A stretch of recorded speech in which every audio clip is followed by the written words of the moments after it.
thanks for joining us from our studios in Israel. I'm Natasha Kirchuk here with ILTV's Morning Briefing. Israel is targeting Syrian army artillery after a mortar shell from Syria landed in Israel on Sunday night. The IDF holds the Syrian government accountable for any breach of Israeli sovereignty and responds to any fire that lands on the Israeli side of the Syria-Israel border. In this case, there were no immediate reports of injuries or damage from Israel's retaliation against Syria. But Syrian opposition sources report that there was intense shelling on the Syrian village of Hamadia around the time of Israel's response. Israel's retaliatory strike came just a few hours after a stray Syrian mortar hit a road in the central Golan Heights, damaging the street but failing to hurt anybody. Several mortars have landed in Israeli territory as a result of spillover fighting in Syria over the past 5 years, and Israeli residents living near the Syrian border are becoming increasingly concerned. The German government has admitted for the first time that the Palestinian Authority grants financial support to terrorists and their families.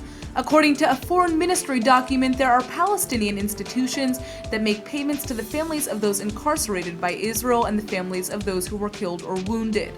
Among them are also relatives of assailants. In addition, the document acknowledges that families of Palestinians killed or injured by Israeli security forces receive stipends, and that these payments appear to come from a fund for the killed and injured, which is not part of the PLO budget but is being paid for by the PA. Berlin says it does not fund the PLO but only specific projects by the PA, especially in the areas of development, culture, and education, humanitarian aid, and civilian crisis prevention. The Foreign Ministry document states that if it's confirmed that parts of these described payments come from the Palestinian Authority's budget, the federal government will take the matter up with the Palestinian Authority and other partners.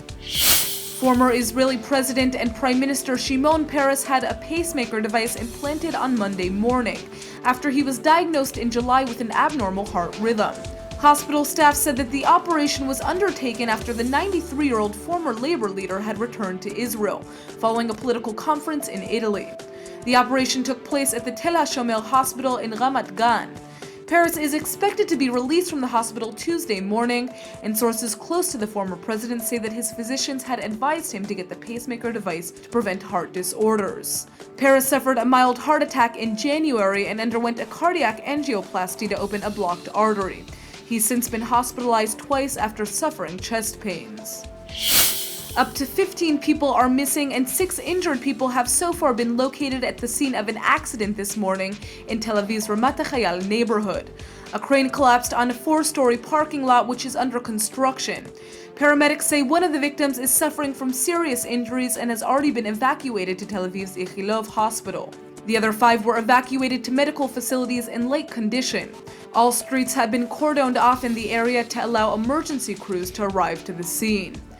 That's all for now. I'm Natasha Kirchuk, and see you later with our main daily broadcast from Israel at 2 p.m. Eastern Time.